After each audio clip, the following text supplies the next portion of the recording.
Tidak semua orang, anak-anak muda tertarik untuk belajar, mempersiapkan diri, dan memperlengkapi diri untuk membangun sebuah hubungan, dan juga untuk menemukan seorang pasangan hidup untuk mendampingi hidupnya. Mereka berpikir, kenapa untuk urusan hubungan dan menemukan seorang jodoh itu perlu diatur-atur dan perlu dipelajari. Itu adalah urusan private kita dan bukan urusan orang lain.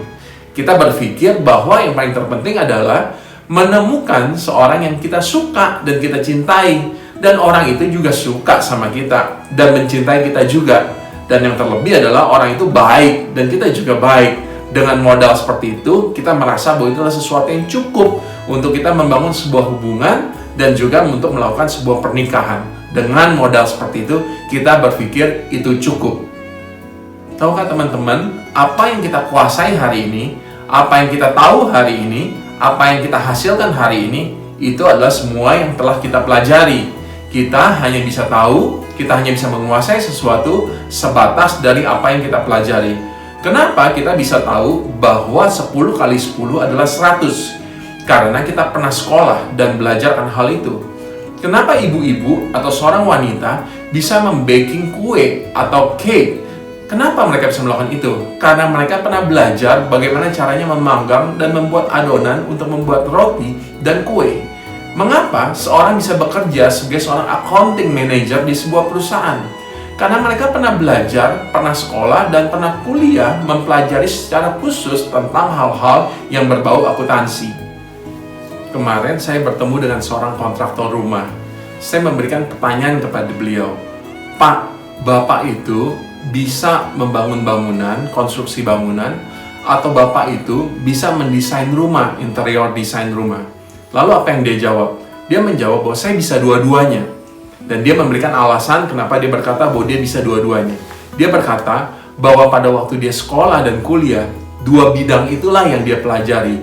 Itu sebabnya karena dia mempelajari dua bidang itu, dia jadi bisa untuk membangun rumah dalam hal konstruksi bangunan, dan dia juga bisa untuk melakukan interior design. Gambaran apa yang saya mau berikan dari beberapa contoh yang saya telah berikan? Pernikahan yang berhasil, pernikahan yang sukses, tentu diperlukan proses untuk belajar. Semakin kita belajar, maka kita akan semakin menguasai dalam hubungan itu. Kalau kita tidak pernah belajar dan kita tidak serius untuk mempersiapkan diri dan belajar, bagaimana mungkin kita bisa menguasai dan kita bisa mengerti hal-hal seputar pernikahan, hal-hal seputar membangun hubungan. Itu sebabnya saya ingin memotivasi dan mendorong kita semua untuk tetap dan terus belajar. Sekitar 1-2 tahun lalu, ada seorang pasangan artis yang sangat terkenal di Indonesia. Dan mereka kebetulan adalah anak-anak Tuhan, orang-orang yang percaya kepada Tuhan, orang-orang Kristen. Tapi satu waktu kita dikagetkan dengan sebuah berita bahwa mereka memutuskan bahwa mereka divorce dengan meninggalkan seorang anak yang sangat cute. Sekian waktu kemudian, beberapa bulan atau sekitar 1 tahun kemudian, salah satu di antara mereka diwawancara oleh televisi. Lalu mereka ditanya, salah satu dari orang itu ditanya, "Apa sih yang menyebabkan kamu bercerai?" Mungkin kita akan berharap mendengar jawaban, "Oh, terjadi percekcokan, terjadi perselisihan, ada orang ketiga." Tapi ternyata jawaban dari salah satu orang itu adalah sesuatu yang sangat menarik. Dia berkata bahwa apa yang dia ketahui hari ini, yang dia telah pelajari hari ini, dia pada waktu itu, pada waktu dia mengalami pernikahan itu, dia belum tahu. Dan setelah lewat dia telah divorce, dia banyak belajar tentang seminar marriage, dia belajar dari gereja, belajar dari hamba-hamba Tuhan, dia belajar dari segala hal, dari teman-temannya, tentang bagaimana pernikahan yang seharusnya, bagaimana sebagai pasangan seharusnya kita bersikap sebagai suami, sebagai istri, bagaimana kita meresponi segala hal itu. Dan dia berkata, andai kata pada waktu itu dia telah mengetahui hal yang hari ini dia ketahui, kemungkinan besar dia tidak akan divorce. Jadi dari hal ini kita dapat kesimpulan betapa pentingnya mempersiapkan diri dan belajar. So, anak-anak muda, sekali lagi saya akan tutup untuk memberikan motivasi.